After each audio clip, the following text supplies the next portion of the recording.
तर यानंतर कोकणात जाणाऱ्या भाविकांसाठी एक महत्त्वाची बातमी आहे, कारण बुकिंग सुरू होताच 8 मिनिटातच कोकण रेल्वे गणपती स्पेशल गाड्यांची सगळी तिकीटं संपली आहेत। त्यामुळे प्रवाशांचा पुन्हा हिरमोड झालाय।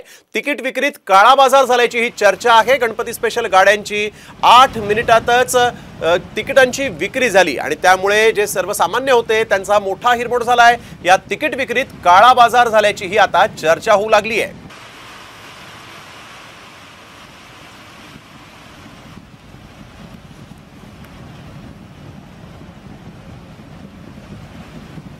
दोनशे 2 गाड्यांचं तिकीट बुकिंग जे आहे ते 8 तासातच फुल झालेलं आहे। यावेळी एक महत्त्वाची बातमी आपण बघतोय, कोकण रेल्वेनं चाकरमानी जे ते गणपतीसाठी म्हणून मोठ्या प्रमाणात मुंबई पुणे ठाण्याहून कोकणात जात असतात, परंतु तिकीट 8 तासातच या सगळ्या गाड्यांचं फुल झालं, त्यामुळे हिरमोड झालेला आहे।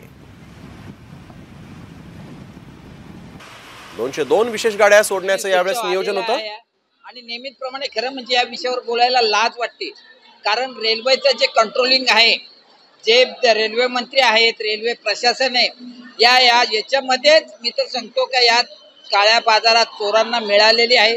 म्हणून हे वारंवार प्रश्न हाताळत असताना क्षणामध्ये टिकिंग बुकिंग होतात आणि काळा बाजार होतो। ही लांछनास्पद गोष्ट आहे का बाबा इतक्या गाड्या सोडून देखील